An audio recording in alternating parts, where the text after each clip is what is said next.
라디오 독서실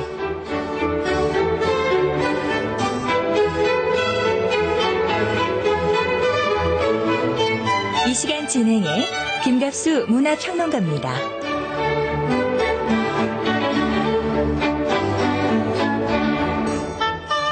여러분 안녕하십니까, 김갑수입니다.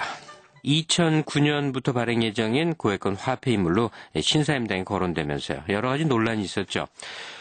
가부장적 현모양처 전형적인 여성상이다, 찬성하는 분도 있고요. 또 이런 여성상을 현 시대 여성에게 재현한다는 거, 강조한다는 거 시대착오적이다, 반대 입장, 이렇게 팽팽히 맞섰습니다. 근데 지금으로부터 약 90여 년 전입니다. 1920년대 우리 땅에도 신사임당과는 다르게 이 현모양처론에 대해 온몸으로 반기를 든 여성이 있었습니다. 바로 잘 알려진 인물이죠. 화가 나혜석입니다. 당시만 하더라도 봉건사회 속에서 여성은 자기 이상을, 자기 세계관을 갖는다, 이건 불가능했습니다. 늘 부모와 남편, 아이들에게 매여 사는 순정적인 여성, 이것이 되어야만 했습니다. 나혜석은 이에 대해서 답답함, 또 자기 어떤 인간됨, 권리에 대한 갈증을 느껴야만 했습니다. 그리고 자신의 욕구와 의지를 과감하게 몸으로서 당대에 표현했습니다. 어떤 실천을 한 것이죠. 오늘은 그녀의 생애와 여성에 대한 세계관을 보여주는 희곡 한 편 소개해드리겠습니다. 작품 쓰신 분의 작가 양력을 간단히 소개해드리겠습니다. 오늘 이 작품 쓰신 극작가 유진월 씨, 경희대 국문과 동대학원 출신으로 현재 한서대학교 문예창작학과 교수로 계십니다. 1995년에 세계일보 신춘문예 그녀에 관한 보고서란 작품으로 데뷔를 했고요. 이후에 문예진흥원 찾아가는 문화활동에 지원을 받은 작품 그들만의 전쟁, 또는 올해 연극 베스트 5 작품상을 또 수상을 하고요. 등등 여러 가지 활동을 통해서 극작가로 자리를 굳혀가는 분입니다. 오늘 불꽃의 여자 나혜석, 이 작품의 작가이신 유진월 씨 모시겠습니다. 유진월 교수입니다. 안녕하세요. 안녕하세요. 유진월입니다. 이 작품 불꽃의 여자 나혜석은 일단 공연이 된 거죠. 네. 그걸 통해서 많이 알려진 것 같은데요. 공연 시기가 언제였죠? 네, 2000년 10월에서부터 12월까지요. 한 2달 반 정도 공연했습니다. 많이 화제를 모았던 걸로 기억이 납니다. 예. 우선은 제가 진부한 질문이 되겠습니다만, 이 작품을 쓰게 된 데에는, 나혜석을 선택한 데에는 조금 더 남다른 동기가 있을 것 같아서 여쭤봅니다. 제가 90년대 중반에 페미니즘 희곡사를 썼거든요. 그래서 거기서 1910년대에서 60년대까지 작품을 쭉 검토를 하는데 그중에 여성 작가 작품이 없었어요. 그러다가 나혜석이 1930년대 파리의 그 여자라는 아주 작은 작품을 발견했고요. 거기에서 희곡사를 쓰는 데 있어서 여성 작품을 이렇게 넣을 수가 있었고, 그때부터 관심을 가졌죠. 그리고 이제 거기서 넘어가서 우리가 30년대 신여성 3인방이라고 하는 윤심덕, 나혜석, 김일엽 세 사람에 대해서 다 관심을 가졌는데, 네. 그중에서 나혜석이 이제 가장 극적이고, 가장 또 매력 있고, 또 사상적으로도 페미니스트로서 어떤 삶과 사상이 일치된다는 점에서나 모든 면에서 또 연극적인 의미가 많이 있다고 생각돼서 먼저 쓰게 됐습니다. 신여성 3인방이라고 해서 일컫는 분들이 지금 저도 새삼스럽게 느꼈는데 다 참 불행했군요, 인생이. 한 분은 속세를 떠나야 됐고, 한 분은 바닷물에 투신을 했고, 한 분은 비참한. 그러셨죠. 그게 그 시대를 보여주는 거군요. 작품 감상하면서 또 더 많은 얘기를 해야 되겠습니다만, 좀 이렇게 부흥 건너 뛰어서 말이죠. 이런 신여성, 특히 나혜석에 관한 이 자료 연구를 해서 연극사를 쓰시다 보면 많은 자료 검토가 있었을 텐데, 지금 오늘의 여성과 비교를 한다면 어떨까요?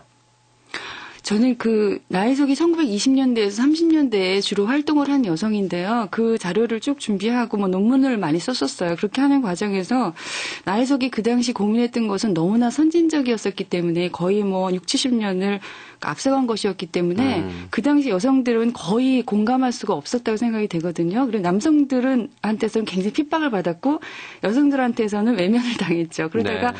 우리가 이제 90년대에 와서 여성들이 많이 사회활동하게 되고 여성의 지위가 높아지고 여성의식이 높아지면서 그 당시에 나혜석이 고민했던 뭐 여성의 자아실현이라든가 또 개인의 문제 또는 뭐 자유에 관한 문제 또는 뭐 사랑과 결혼에 관한 문제 이런 모든 문제들이 90년대 이후에 와서나 이렇게 여성들의 중요한 관심사가 되고 있거든요. 그러니까 거의 뭐 한 70년 정도를 앞서간 여성이라고 생각이 됩니다. 네.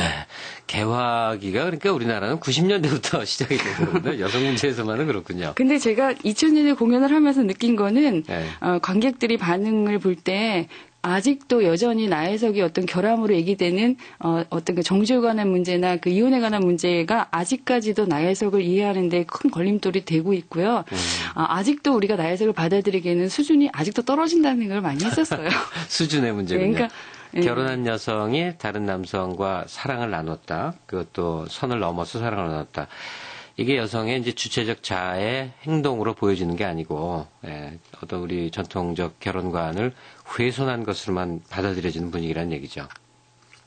지금 근데 그런 부분적인 것이, 그러니까 나혜석이라는 한 인물에 있어서 굉장히 다양한 면이 있는데 그 하나 때문에 나혜석이 거의 한 50년 이상, 50년 이상 가려지고 묻혀지거든요. 네. 근데 그게 지금까지도 마찬가지 시각이란 말이죠. 예. 나혜석을 보는 데 있어서 그게 큰 걸림돌이 되고 색안경이 되고 여전히 그렇다라는 점에서 그런 점에서 나혜석에 대한 연구 또 작품으로서의 조망 뭐 여러 가지 활동이 더 필요하다는 의미가 되겠네요.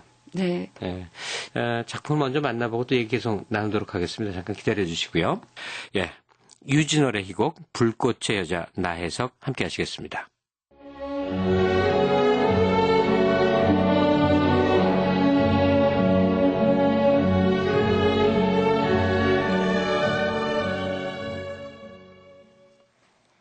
시대는 1918년 즈음 조선. 혜석은 동경의 여자미술전문학교를 졸업했다. 미술을 전공한 최초의 여자 유학생이었다. 최초란 단어가 어색하지 않게 서양화 개인전도 열었다. 뿐만 아니라 그래도 솜씨가 있어 여성에 대한 글이 잡지에 종종 실리기도 했다. 그리고 억압받고 무시당하는 여성들의 권리에 대해 강연을 하기도 했다. 나혜석이 살던 시대의 여성들의 상황이란 당시 그녀의 눈으론 이해할 수 없는 풍경이었다. 여자를 여럿 거느리는 걸 능력으로 내세우는 세상. 그런 남자들을 뒤따르라는 남존 여비 3종 지도를 강요당하는 조선 여성들. 우리의 어머니들이 걸어온 길을 뒤따라올 수많은 소녀들이 진정 사람으로 살아갈 수 있도록 제가 앞장서겠습니다. 벼락을 맞아 죽던지 지늘게 미끄러져 망신을 당하던지 하여튼 나가볼 작정입니다. 이 두꺼운 봉건의 벽에 맞설 것입니다. 강연장에 선 혜석의 눈빛은 단호했고 뜨거웠다.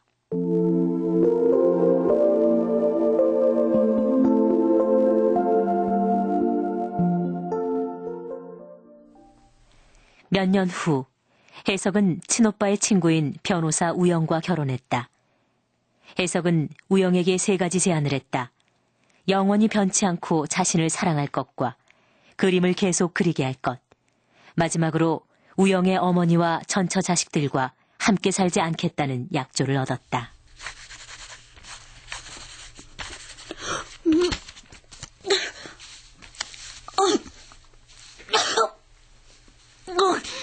결혼한 지 얼마 지나지 않아 임신을 한 혜석. 혜석으로서는 얼마 남지 않은 전시회를 아이 때문에 망치고 싶지 않았다. 다시 그림을 그리려고 하자 구토를 했다. 좀 쉬어요. 이러다 아기가 뱃속에서 일부터 배우겠어. 혜석의 남편인 우영이 들어왔다. 그림을 그릴 수도 없고 글도 써지지 않아요. 아무것도 할 수가 없어. 왜 이렇게 신경이 예민해지고 냄새, 맛, 소리 모든 게 다 싫어지는지. 당연하지. 생명이 생기는 크나큰 일인데 왜 안 그렇겠어. 덕분에 당신이 좀 쉬게 됐으니 얼마나 고마운 아이요. 저리 비켜요. 당신도 아이도 모두 원망스러워요. 그 많은 일들을 다 어쩌고 낳기 전부터 이렇게 아무것도 못하게 하니. 아이가 당신을 방해한다고 생각질 말아요. 아이가 당신을 행복하게 해줄 거예요. 당신은 누구보다 잘할 수 있어. 다들 그렇게 말하죠. 여자라면 누구든지 아이를 낳고 잘 키울 수 있다고요. 하지만 이제 그게 얼마나 허황된 말인지 알겠어요. 이렇게 답답하긴. 나도 괴롭다고요. 왜 아이보다 일이 더 중요하게 생각되는지 모르겠어요. 정말 왜 이렇게 유난을 떠는지 모르겠군. 결혼하면 임신하고 아이를 낳기 마련인데 제발 유별나게 굴치지 말아요. 그런 게 아니야. 아니야. 아니, 그런 게 아니라니. 이제 알았어. 하기야 그 폐병쟁이 최승구한테 사랑이란 사랑은 다 쏟아부었으니 나한테 줄 사랑이 남아있을 턱이 없지. 만약 뱃속의 아이가 최승구의 애였다면 당신... 그만두지.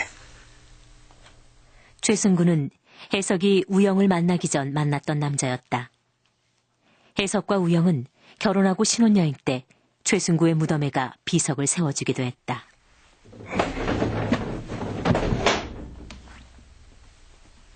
우영은 화가 났는지 문을 세차게 닫고 나갔다.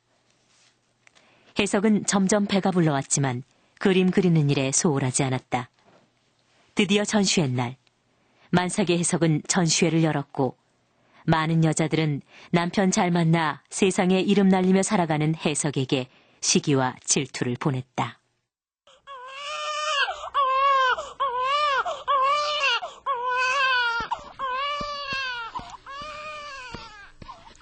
모든 걸 아이하고 나눠야만 하는 게 여자의 운명인가 봅니다. 그림은커녕 잠 한숨 편히 잘 수 없게 하는 아이.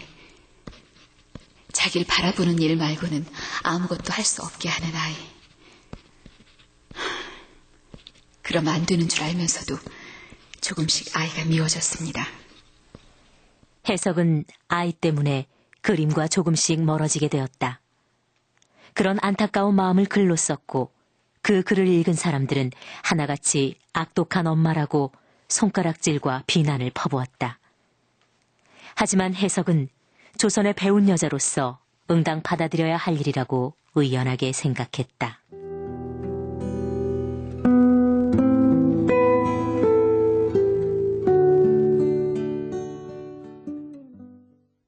여보, 어딨어? 이걸 봐요. 조선 미술 전람회 공모에 관한 기사가 났어. 우영은 다급하게 들어와 해석을 찾았다.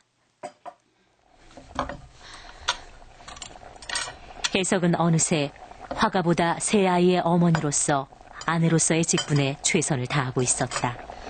거기 두세요. 이따가 볼게요. 여기, 이번 모임엔 50인분을 준비하라고 했죠? 술은 뭘로 준비하죠? 공모에 관한 기사라니까. 요즘 그리던 작품이 여기 출품하려던 거 아니었어? 밤새워가며 그림을 그리지 않았느냐고. 이번 기회에 우리 동포들 취직 좀 시켜줘요. 당신 화가란 말이오. 그걸 잊었어? 외교관 김우영의 부인 아닌가요? 각종 연회를 준비하고 교양 있는 미소를 지으면서 손님을 접대하는 주부요. 게다가 3명의 어린애들과 하루 종일 씨름해야 하는 어머니의... 그것도 중요하지만 난 당신이 화가의 길 더 원해. 나보다 더 원하나요? 난 제대로 하고 싶어요. 보잘것없는 그림을 가지고 잘난 척하면서 살아가는 내 모습이 환멸스럽다고요. 해석은 결혼했을 당시 3가지 조건에 대한 시원한 대답을 받았지만 현실은 그렇지 못했다. 해석 역시 집안일과 남편의 뒷바라지에 이젠 지칠 대로 지쳤다. 대단한 언론, 대단한 김우영. 그리고 그 속에서 오르락내리락 하는 존재가 바로 나죠. 그래요. 난 정말 하찮은 존재죠. 앞으로도 그렇게 살아갈 수밖에 없다면요. 이해할 수가 없군. 내가 이 이상 얼마나 더 당신한테 헌신해야 하는지 정말 모르겠어. 사실 연애 때마다 나보다 오히려 당신이 더 주인공 노릇을 하지 않았느냐고. 날 위해서 뭘 희생한 양 굴지 말아요. 당신은 다를 줄 알았는데 다른 남자들하고 똑같아요. 그만해요. 결국은 내 탓이에요. 조선 여자가 얼마나 더 다르게 살 수 있겠어요? 그 이기적이고도 끝이 없는 자아실현 넌더리가 나는군. 그놈의 잘난 예술을 위해서 영혼이라도 팔아먹을 여자야 당신이란 여자는. 그래요. 난 내가 만족할 수 있는 한 장의 그림을 위해서라면 당장이라도 그렇게 할 거예요. 해석은 여성도 새로운 운명을 개척하기 위해서는 승리와 희생이 따른다고 울부짖었던 당당한 모습은 온데간데 없고 평범한 조선 여자의 모습이 바로 자신의 모습이었다는 걸 감당하기 어려웠다. 그만합시다. 여보, 당신은 잘하고 있어. 실은 당신한테 줄 선물이 있는데 당신 새로운 세상을 구경하고 싶다고 했지? 불란서 파리요. 당신이 그렇게 꿈꾸던 파리에 갈 수 있게 됐다고. 그게 정말이에요? 만주에 와서 6년 동안 고생한 보람이 있었어. 일본 외무성에서 우리 부부한테 위로 여행을 주선한다는구려. 조선 최초의 부부 동반 구미 여행. 자, 어떻소? 여보, 고마워요. 당신 정말 대단해요. 새로 시작할 수 있을 거야. 그렇죠? 마치 18살로 돌아간 기분이에요. 처음 동경에 갈 때처럼. 여보, 정말 고마워요.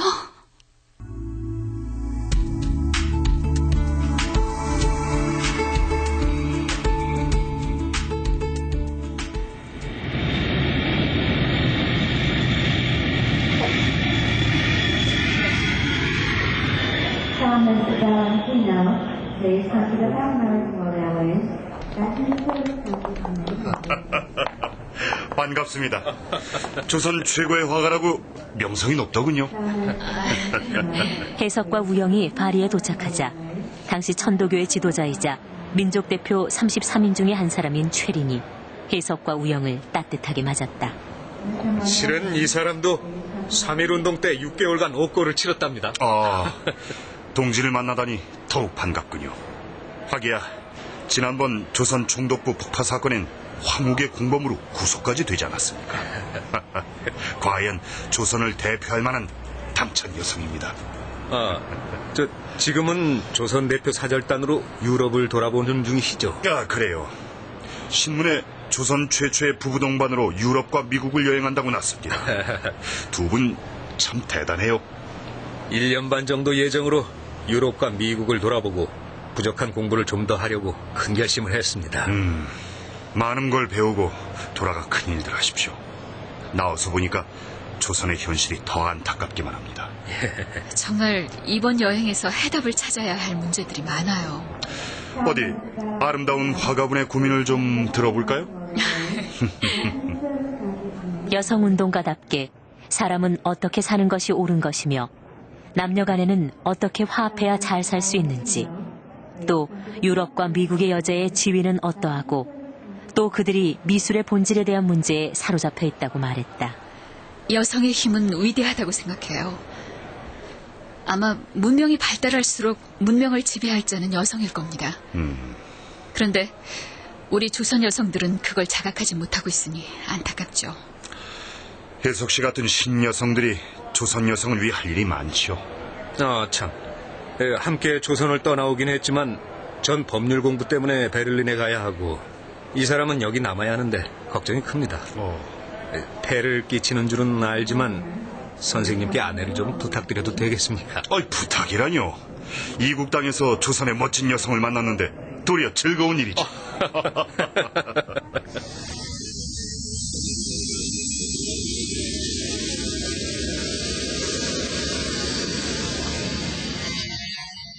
우영은 법률 공부를 하러 베를린으로 떠났다. 며칠 후 해석과 최리는 루브르 미술관의 작품들을 감상하고 있었다. 루브르 미술관은 몇 번째 왔지만 올 때마다 숨이 막혀요. 거장들의 작품을 보는 게 많이 도움이 되겠죠. 혜석 씨는 조선 화단의 소중한 사람이니 열심히 하십시오. 선생님이야말로 서화에도 능하시고 가야금이며 궁술, 바둑에 이르기까지 취미가 상당하시다면서요. 제 남편은 다 좋은데 예술적 조예가 부족하거든요. 우영군 같은 사람이 좋은 남편감이죠. 내일은 프랑스 가정을 구경시켜드리죠. 정말요? 너무 기대되는데요. Quand les amants entendront cette chanson, c'est sûr, ma belle.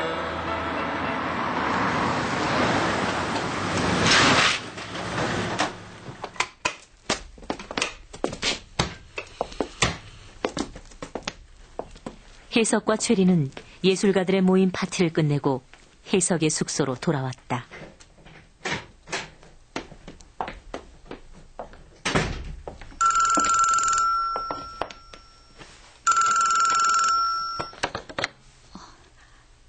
여보세요?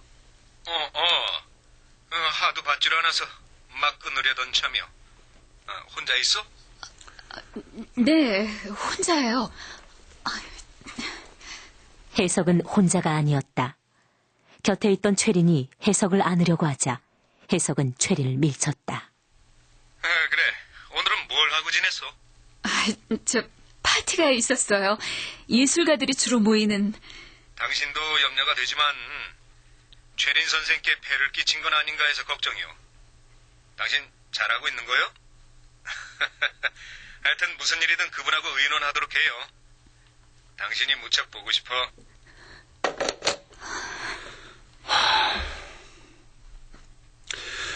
왜 우린 이렇게 뒤늦게 만난 거요? 아무것도 시작할 수 없는 지금에서야 만나게 되다니. 그동안 대체 어디 있었단 말이오? 지금 여기서 우리가 만난 게 그게 운명이에요. 당신을 만나지 말았어야 했어.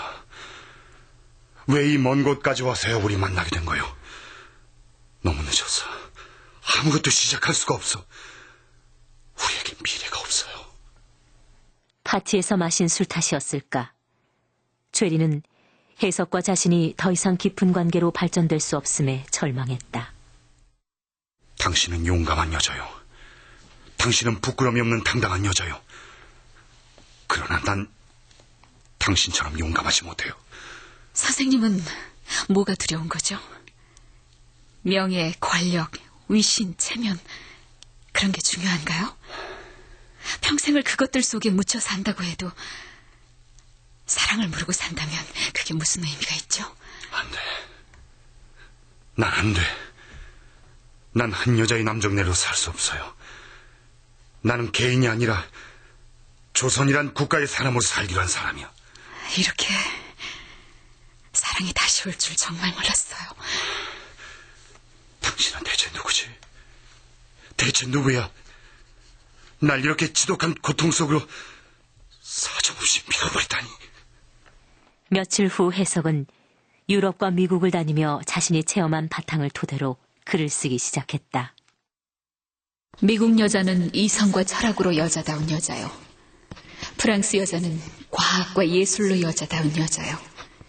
독일 여자는 용기와 노동으로 여자다운 여자입니다. 조선 여자도 이제 진정 여자다운 여자가 되어야 할 것입니다.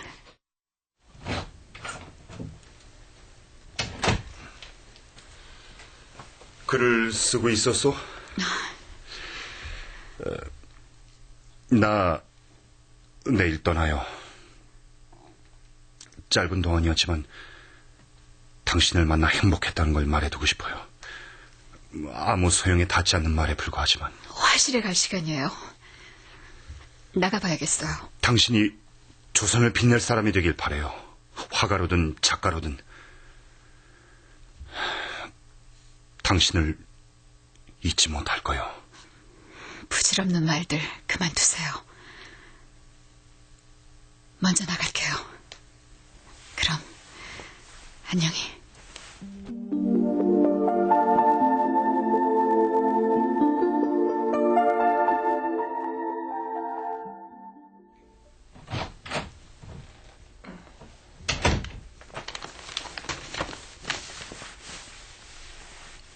그림을 배우라고 했더니 아주 좋은 걸 배우고 있었군. 우영은 한가롭게 책을 읽으며 차를 마시고 있는 해석에게 이혼 서류를 내밀었다. 우영은 해석과 최린의 관계를 어디서 들었는지 우영의 표정에서는 비장함이 역력했다. 당신을 속이거나 당신과 이혼하려는 생각은 없었어요. 오히려 정이 더 두터워지리라고 믿었어요. 바람이나 피우는 여자를 아내라고 여기고 더 사랑하는 얼빠진 남자도 있나? 진보된 사회에서는 자연스러운 일들이라 잠시 혼란에 빠졌어요. 솔직히 말하자면 파리라는 예술적 분위기에 취했고 낭만적인 마음에 당신이나 아이들을 잠시 잊었어요. 미안해요. 여긴 조선이야. 우린 파리가 아니라 윤리와 법도가 있는 조선 땅에 살고 있는 조선인이라고. 하여튼 아이들 때문에 이혼은 할 수 없어요. 아니, 오히려 아이들 때문에 헤어져야겠어. 애들이 당신의 일을 알게 될까 무섭고 행여라도 당신을 본받을까 두려워. 우영의 단호한 모습에 해석도 이혼을 받아들였다. 해석은 우영과 결혼할 때에도 3가지의 조건을 당당하게 말한 것처럼 이혼도 재산을 똑같이 나누자고 말하자 우영은 화를 냈다. 당신 나 사랑한다는 게 진실이었어요? 맺고 쓴 것까지 모두 다 사랑으로 포용한다고 그렇게 말하지 않았어요? 어떤 어려움이 있어도 영원히 변치 않는다고 하지 않았어요? 당신이 내 아내로서 충실할 때 그때 그렇게 할 자신이 있었어.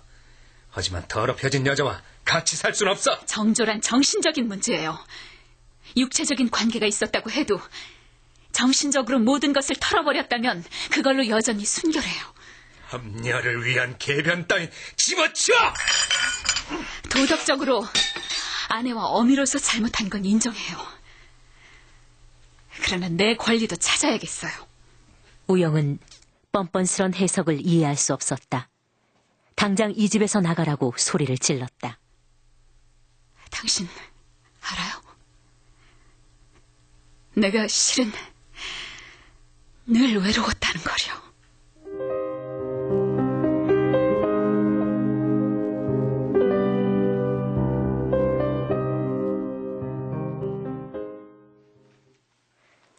해석은 결혼 10년 만에 이혼했다. 아이들과 함께 지낼 수도 없었다. 이제 자신에게 그림밖에 남은 게 없다고 생각했다. 여자 미술학사를 세우고 여학생들을 가르치려고 했지만 아무도 오지 않았다. 예전의 명성은 흔적도 없이 사라지고 남은 건 외로움뿐이었다. 그렇게 해석은 조금씩 천천히 쓰러져 가고 있었다. 화가 나 해석. 그래요. 난 다시 일어나야 해요.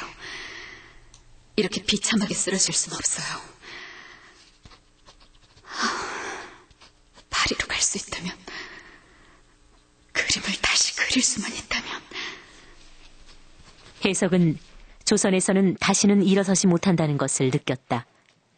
자신이 당당하게 예전의 모습으로 돌아가기 위해서는 조선이 아닌 파리로 돌아가야 한다고 생각했다.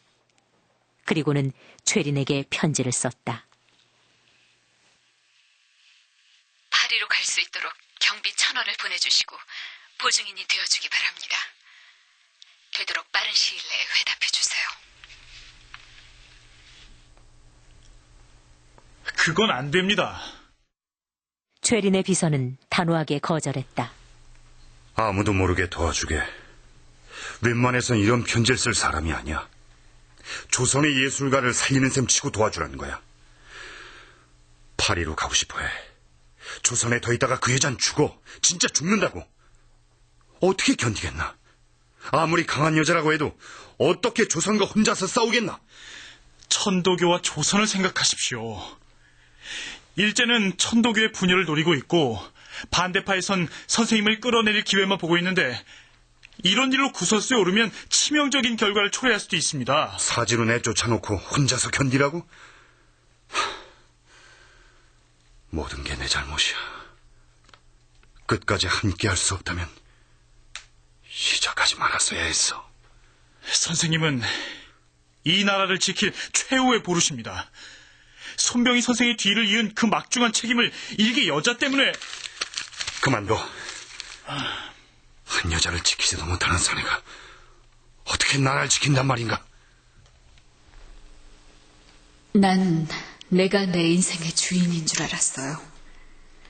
내가 노력하면 그렇게 사라지는 줄 알았어요. 그런데 그게 아니에요. 도대체 뭐가 날 이렇게 잡아당기고 있는 거죠? 이것의 정체는 대체 뭘까요?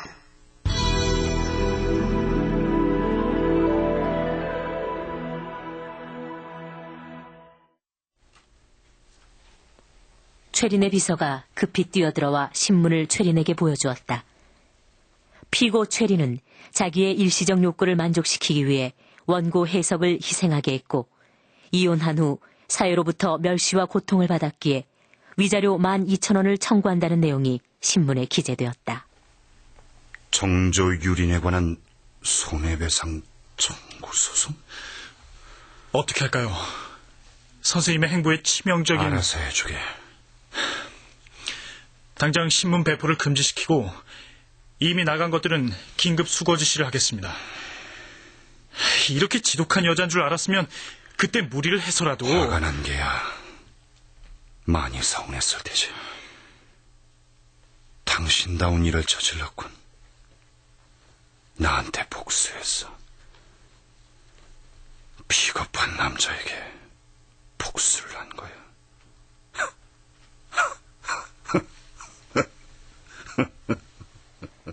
급기야 비서는 해석의 집을 찾았다. 최린의 입장이 곤란해지기 전에 해석에게 일부의 돈을 주어 입막음을 하기 위해서였다. 나 여사님, 전 최린 선생님의 비서입니다. 거짓된 사랑과 무책임한 대신 왜 그 모든 책임을 여자 혼자서 져야 하죠? 무거운 쇠구두를 신고 뜨거운 태양 아래서 끝없이 걸어가야 하는 여자. 그게 바로 오늘의 내 모습이에요. 마음은 있어도 개인적으로 행동할 수 없는 지위에 계십니다. 이해해 주십시오. 이해하라고요? 난 내 명예와 가정을 잃고 미래마저 잃었어요. 모든 걸 잃었다고요. 그럼 나한테 이해하라고요? 해결된 것으로 보고드리겠습니다. 그럼... 산다는 건 정말 더러운 것이더군요. 돈이 대체 뭐냐고. 하지만 아무리 더러워도 그놈의 돈이 있어야 그림을 그리는 걸. 그 돈으로 물감을 사고 그림을 그리고 전시회도 열고. 해석은 모든 것을 잃었다. 한때 사랑이라고 믿었던 남자에게조차도. 명예와 명성은 이젠 해석과는 어울리지 않았다. 해석에게 남은 것이라고는 그림밖에 없었다. 그림만이 해석을 웃게 했다. 금강산으로 들어가 그림을 그리기 시작했다.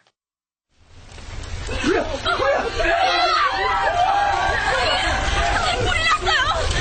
작업실이 모두 불에 휩싸였어요! 대체 무슨 소리야? 내 그림들은 어떻게 됐어?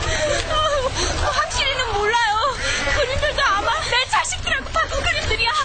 내 자식들 다 내던지고 대신 얻은 그림들이라고. 안 돼. 정말 안 돼. 절대로 안 돼.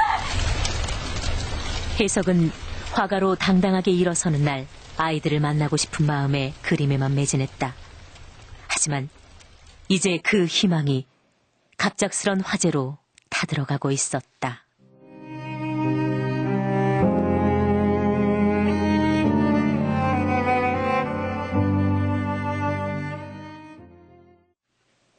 해석은 다시 일어섰다. 해석은 다시 기운을 차리고 그림을 그렸고 전시회를 열었다. 그러나 이제는 해석의 그림에 어느 누구도 더 이상 관심을 가지지 않았다. 그녀를 아는 이들은 수군거렸다.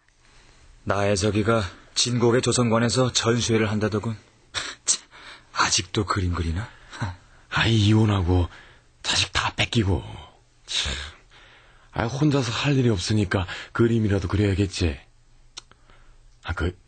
큰아들이 죽었다고 하더구만. 겨우 12살밖에 안 됐다던데. 애미가 죽인 거지 뭐. 폐렴이래나 봐. 어린 게 애미도 없이. 그 어린 게 애미 죗값을 받은 게지. 어쩌면 가장 힘든 건 아이들이었다. 혜석도 어쩔 수 없었다. 여기 서 있는 잘나고 잘난 여자. 제가 바로 나혜석이에요. 무엇보다 견딜 수 없는 건 이곳에 아이들이 있다는 거죠. 그리워도 볼 수 없는 아이들. 같은 땅에서 살면서도 만날 수 없다는 게 정말 가장 힘들군요. 혜석은 조금씩 이성을 잃어갔다. 자신의 아이들도 제대로 만나지 못하자 점점 폐인으로 불행한 시간을 보냈다. 더 이상 그림도 자신을 위로할 수는 없었다. 혜석은 이제 병약한 폐인의 모습으로 양로원에 앉아 있었다. 혜석의 친오빠 경석의 처가 그녀 곁에 있었다. 여기서도 또 나가면 나도 더 이상은 안 찾을 거예요. 어디 갈 곳이 있다고. 그러다 정말 길거리에서 쓰러지기라도 하면 어쩌려고 그래요? 찾지 말아요. 난 파리로 가야 해요. 무슨 파리? 파리가 어디 경성증이나 되는 줄 알아요? 파리로 가야 해. 그림을. 양로원 직원이 다가왔다. 이름은요? 아니죠. 최고근이요. 옛 고자 뿌리 근자요. 옛 고자 뿌리 근자. 권계는요? 그저 오갈 데 없는 사람 같아서. 할머니 말씀 좀 해보세요. 이분 얘기 맞아요? 말 안 해요. 아이들이 보고 싶어서. 직원은 서류를 들고 나갔다. 여기서 잘 지내요. 밥 잘 먹고. 행여 오라버니들 이름이나 전 남편 이름은 꺼내지도 말아요. 응? 지난번처럼 또 어디 딴 데 간단 소린 아예 말고 그냥 여기 있어요. 경석 처가 나가자 혜석은 무표정으로 앉아 손을 떨고 있었다. 파리로 가야 돼. 파리로. 살로 가는 게 아니라 죽으라. 결국 그녀는 1948년 12월 10일 63세의 나이로 용산시립병원 무연고자 병동에서 쓸쓸히 죽었다. 최고근으로 기록되었던 그녀는 나중에 한국 최초의 여류 서양 화가인 나혜석으로 뒤늦게 확인되었다. 탐험하는 자가 없으면 그 길은 영원히 못 갈 것입니다. 우리가 욕심을 내지 아니하면 우리 자손들에게 무엇을 남겨주겠습니까? 우리 조선 여자 중에 누구라도 가치 있는 일로 욕을 먹는 자가 있다면 우리는 안심입니다.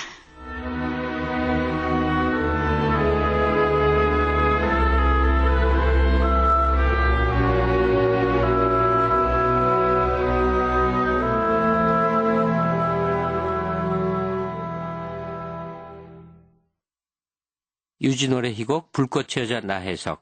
지금까지 출연해 정미숙, 장호비, 원호섭, 차진욱, 주재규, 심승한, 이승주, 박지윤, 윤승희, 백승철, 정형석, 장민혁, 전진아, 김희진, 오인실, 음악 손지명 효과 최경상, 안익수였습니다. 작가와의 대화 계속 이어가겠습니다. 유진월 선생님이십니다.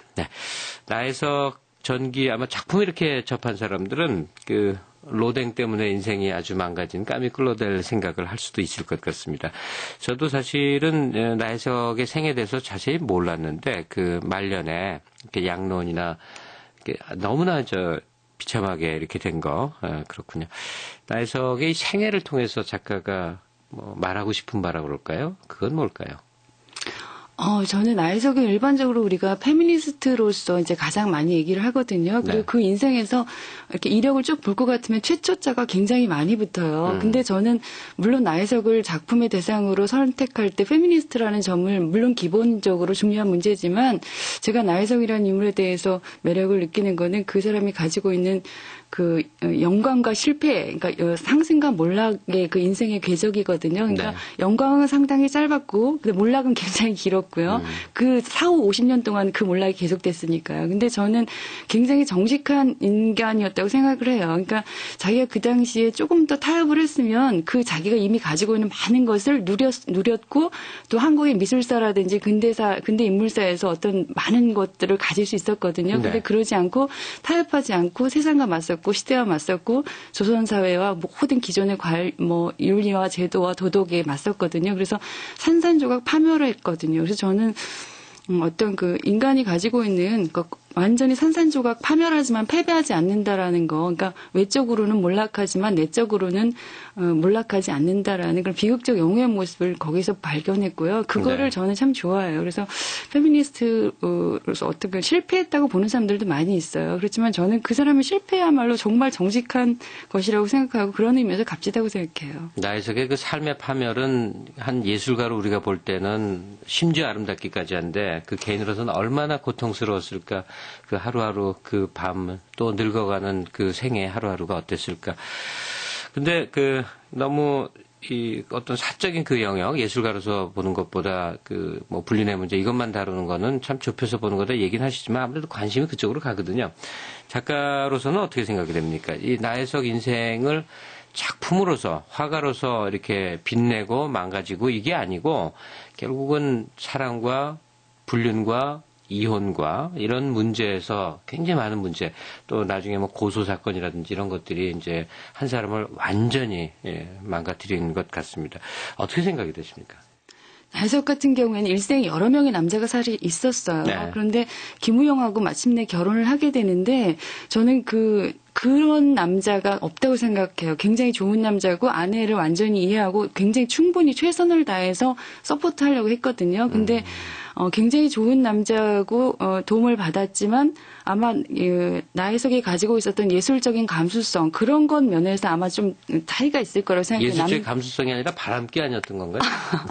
남자 같은 경우에는 굉장히 좋은 남자지만 공무원 타입 외교관이었거든요. 네. 공무원 타입이고 법을 공부한 사람이고 그런 면에서 아마 조금 이렇게 갈등이 있었을 것 같아요. 그런데 그래서 그런 이제 최린이라는 사람은 자기하고 정말 그 예술적으로 교류가 될 수 있는 그런 사람이었기 때문에 그런 남자를 만났을 때 더군다나 파리라는 상황에서 연애 감정을 빠질 수밖에 없었고 그런 면에서 그걸 좋다고 말할 수는 없을 것 같아요. 그렇지만 나혜석이라는 한 인간의 어떤 전체적인 것 안에서 그림을 그릴 수 있는 예술가적인 소양이라든지 열정이라든지 그런 것들이 그런 그 금지된 사랑을 할 수 있는 그런 것들까지 나아가지 않았나라는 생각이 들어요. 예를 들어서 피카소 같은 경우에는 수많은 여성을 사귀었지만 그것 때문에 피카소의 예술 세계가 폄하되는 거는 없잖아요. 그렇지만 나혜석 같은 경우에는 그 한 번의 연애 사건 때문에 나혜석의 모든 예술과 모든 업적이 완전히 다 짓밟히거든요. 그런 면에서 조금 다양한 측면에서 생각을 해봐야 될 문제라고 생각합니다. 그러니까 지금 본격적으로 얘기할 자리는 아닌 것 같습니다만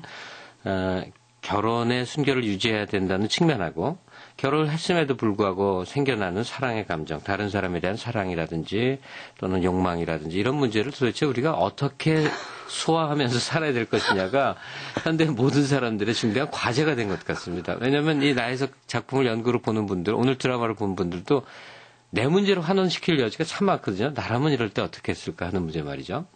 가령 이국 파리에서 최린 같은 남자를 만나갖고 정신이 하나도 없는데 이거 어떻게 해야 되는 건가 뭐 이런 문제 말이죠. 머리에 생각만 잔뜩 안겨주고 가시는 게 됩니다. 오늘 출연해 주셔서 고맙습니다. 네, 이진호 선생님. 감사합니다. 네. 그대 곁에 있어서 난 행복해 나를 사랑해줘서 너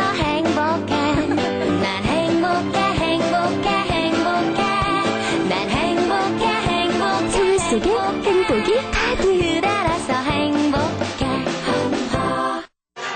아름다운 주방을 갖고 싶었던 여자와 뭐든지 해주고 싶었던 남자.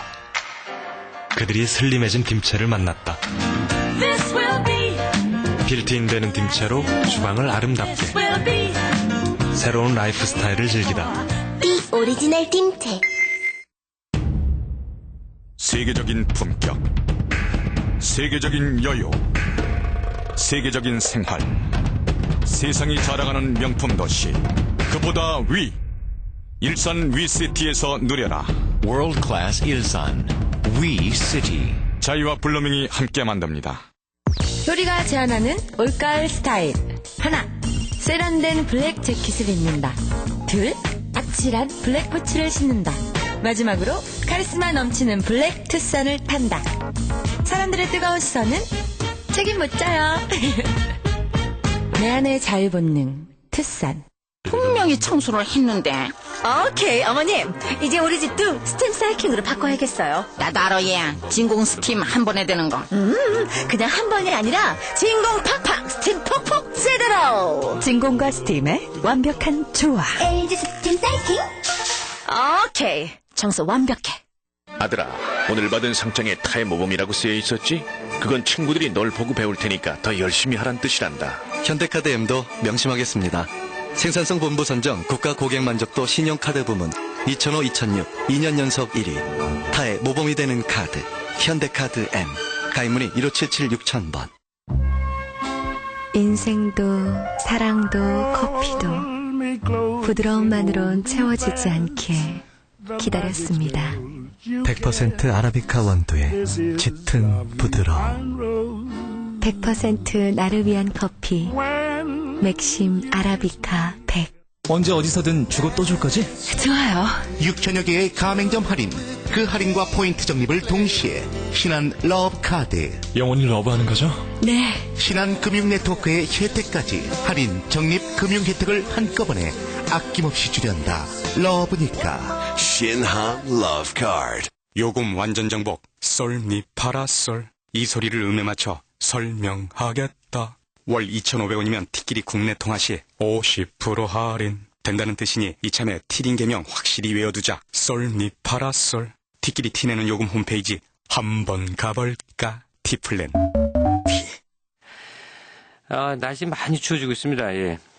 추우면 이제 걱정거리가 많아지는 분들 많죠. 특히 서민 가게에서는 실질적인 위협이 되는데 따뜻한 인정이 우리 주변에 가득했으면 합니다. 오늘 여기까지 하겠습니다. 편안한 휴일 되시기 바랍니다.